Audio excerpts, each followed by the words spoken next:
Hello, and welcome to Skyrim Lore to Sleep To. If this is your first time joining us, don't forget to hit that like and subscribe button. I know I certainly appreciate it. Tonight's reading: Confessions of a Khajit Fur Trader. My execution is tomorrow. The turnkey asks what I'd like for my last meal. Bring me paper, I say, a quill, and a candle. Perhaps the Jarl would like a confession. I would rather pass the time. When my father's harem burned down, and our family fortune was lost to the ashes, my brother and I set to begging in the gutters of elsewhere.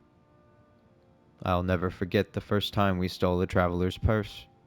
It was almost by accident. Just a slip of the claw and the pouch fell into our hands. We ate like kings that night. We slept in a warm bed for the first time in months. Soon after, my brother and I took up the knife. The gang we joined treated us as the dirty orphans we were. We robbed, we scammed, we cut and ran, and years of debauchery and hard living took their toll.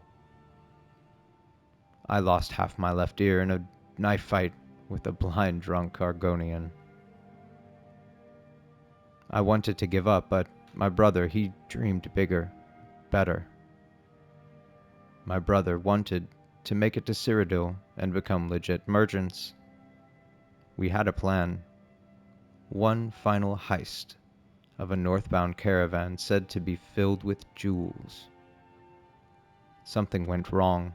My brother could not stop the horses on time, and I stood helplessly by and watched the wagon plummet over a cliff. But as I picked through the wreckage, my devastation turned to excitement. There were no jewels, but there were plenty of luxurious wolf pelts, horker tusks, and mammoth hides. More than enough to buy my way to Cyrodiil.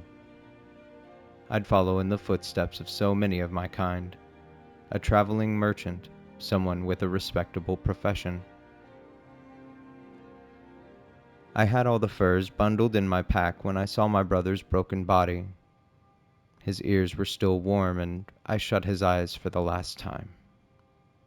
This was his dream, and he would want me to go. But what I wanted, well, the caravan guards were coming. I had to go, but I couldn't leave his body to rot. My brother gave me my first skin. It was to be a memento, but in the darkness of the fence's cabin, the coin hit my hand heavy. Then she looked at my brother's pelt and offered 3 times the amount of any other fur. Disgust caught my throat, but did not live very long. Realized the cost of such a forbidden luxury, the value, the demand, the respect. This is what I wanted. It became easier. A dark alley, a gag in one hand, and a quick slice across the throat. Gently hold the body as it bleeds. I became faster, my cuts precise and fluid. I peeled the skin with one motion and kept the merchandise pristine in one piece.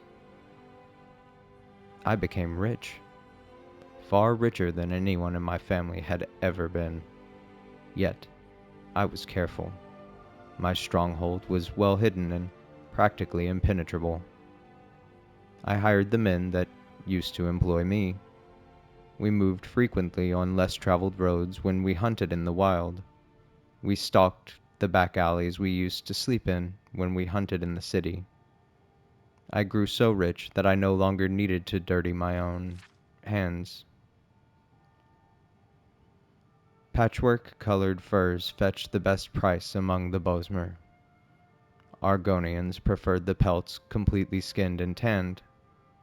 Orcs prized the thick, waterproof leather of the Argonians. Humans most often brought tails and ears. I had to employ an alchemist and a master craftsman for a couple odd requests, but I didn't ask questions when the gold piled up.